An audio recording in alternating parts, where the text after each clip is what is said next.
সহযোদ্ধারা, কিছুক্ষণ আগে আজ জুম্মা নামাজের পরে মোহাম্মদের ধর্ষক উম্মতেরা আমাদের বিরুদ্ধে মিছিল করেছে আমতলী উপজেলায়। শুনেছি সেখানে 5,000-এর উপরে মানুষের সমাগম ছিল এবং তাদের দাবি আমাদের যেন ফাঁসি দেওয়া হয়। আমি এবং লিমন ফকির অত্যন্ত সফল যে আমাদের লিখনী এবং আমাদের সমালোচিত বিষয়ে এতটা প্রখর ছিল যে মোহাম্মদের উম্মতেরা আমাদের জবাব দিতে না পেরে তারা রাজপথে 5,000-এর অধিক মানুষের জড়ো হয়েছিল আমাদের ফাঁসির দাবিতে। আমি এইসব উম্মতদের ধিক্কার জানাই যে তোরা সম আলোচনা বা কথার বিপরীতে কথার জবাব দিতে না পেরে তোরা মিছিল করছিস, ফাঁসি চাচ্ছিস।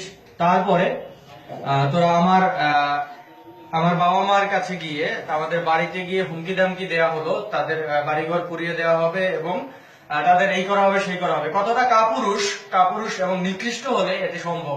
আমার বাবা মা আমাকে ত্যাগ করে দিয়েছেন, তোরা যদি তোদের মোহাম্মদের উম্মতরা এক এক হয়ে এরকম করিস, কর, সমস্যা নেই, আমার এতে কিছু আসে যায় না। কিন্তু আমি বলে যাব, আমি তোদের কোরআনের উপরে প্রত্যেকদিন প্রস্রাব করব, প্রত্যেকদিন প্রস্রাব করে ভিডিও আপলোড দেবো, কাবার উপরে প্রস্রাব করবো প্রত্যেকদিন।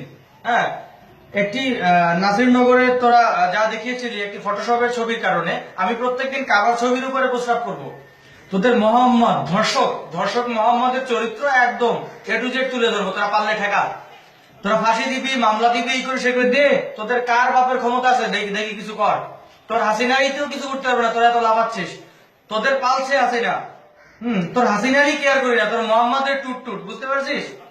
যা মন চায় কর, আমরা লিখে যাব, বলে যাব, পারলে থামা, চ্যালেঞ্জ দিলাম। আর যদি এক বাপের সন্তান হয়ে থাকিস, এক বাপে যদি জন্ম দিয়ে থাকে, তাহলে কথার জবাব কথায় দে।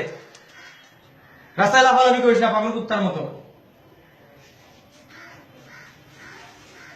অনেক খেপিয়েছিস, আরো খেপা, কোনো সমস্যা নেই, বাস তোদের বাস যাবে, আমরা থামার নই। আমরা আমাদের প্রতিবাদ চালিয়ে যাব। তোদের প্যান্ট শার্ট যা আছে সব খুলে দেবো। মোহাম্মদের ভণ্ডামি এগুলো আর চলবে না। কতজনকে থামিয়ে দিবি রে? এই মোল্লার দল, মৌলবীদের বাচ্চারা কতজনকে থামিয়ে দিবি? সম্ভব না, এখন সে যুগ নেই, ইন্টারনেটের যুগ। এখন হাজার ছেলে পেলে বেরিয়ে আসছে, কয়জনকে থামাবি? এখন তো পাগলা কুত্ত হয়ে গেছিস। ধর্মের শেষ, এখন ইসলামের করুণ সময় চলছে। তোরা বাদ দিস না কেন? 164টা প্লাস এরকম কিছু আয়াত আছে, বাদ দিয়ে দে। তো হয়, মডিফাই কর। খ্রিস্টান ধর্ম মডিফাই হইলো, হিন্দু ধর্ম সংস্কার হয়, তোরা হচ্ছিস না কেন? তোরা তো এখন সেই আরবিক বর্বরতা করে রয়েছিস 1400 বছর আগে মোহাম্মদের সেই লুচ্চামি ভণ্ডামি ইসলামের মধ্যে। লজ্জা করে না তোদের? মিছিল করিস, ফাঁসি চাস। এই ফাঁসি কি রে? ফাঁসির কি বুঝিস? মোহাম্মদের ধর্ষকের উম্মত, বর্বরের বাচ্চারা।